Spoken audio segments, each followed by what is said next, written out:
This is, I believe, at least my fourth housing element as a council member. So I'm fully aware that we deal in housing elements in broad strokes, and we are talking mostly about how we are going to fulfill state policy and mandates. So I'm going to restrain my comments to things that are involved with those. One area of concern I had reading the element as submitted has been touched on by Councilmember Davis, and that is accessibility. For seniors and for persons with disabilities, I think we have a challenge ahead of us to increase the accessibility of the housing produced and rehabilitated. And so I'm not going to go over that territory again because she covered that. The other big area that I think we need to work on here is affordability. And yeah, it's a challenge. It's a challenge to do it, but it's more of a challenge what's going to happen to the city if we don't do it. And the reason why I asked about that Housing Commission question on how many of the people who work in Santa Monica get to live here, and the figure is 11 or 12%, is that's our problem. That's why we have the traffic we do. The number one issue in our resident survey of concerns was traffic. Now, how do you get people out of their cars? Well, you could provide them with frequent, affordable mass transit, which we're working on, or you can give them the opportunity to live close enough to their jobs that they no longer need to commute and pollute. And that's a land use choice that we have to commit ourselves to, and I think the housing element is one place where we should be doing it. We have a jobs housing ratio in our town that's out of whack. I think it's up around 1.6 something, 1.6 jobs for every housing, and if only 11 or 12% of the people who work here are living here, that means that almost 90% are driving in and out of town every day. And then we wonder why we have traffic congestion. We need to fix that. So the Planning Commission talked about this, and they said that one goal of housing development should be to balance jobs and reduce traffic, that the housing needs of our workforce should be studied. We need to build housing to meet the needs of those we want to attract, which certainly includes those who work in the jobs we want here. We, at the same time, want to avoid having too many SROs and small units.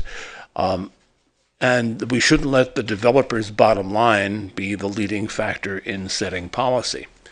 Now, we have wrestled with this in the specific level, for instance, in the Bergamot Plan. We saw a presentation that was given to the Planning Commission claiming that of the new workers anticipated to work in the area covered by our Bergamot Plan, something like 75% would require rents in the $1,000 to $1,500 per month range if they were to live near where they were now going to work. Well, if we know that, then I think in the housing element we have to commit ourselves to producing that housing. That level of affordability has to be something we commit ourselves to, or we're building ourselves an unsustainable city, which I, as a council member, don't want to preside over doing that.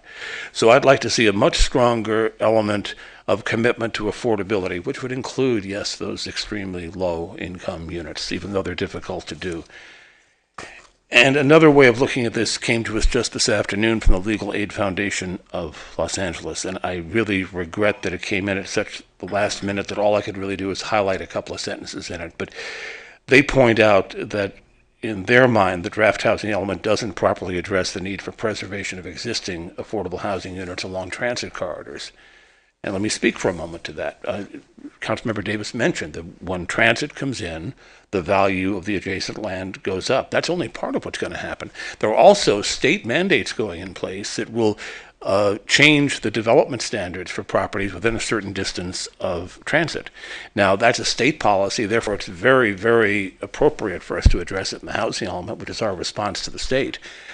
I'm very worried that our mid-city and Pico neighborhoods are going to be devastated, that we're going to lose fairly large amounts of existing occupied affordable housing because land values will go up. I'm afraid that what happened with Village Trailer Park is just the beginning of what we're going to see.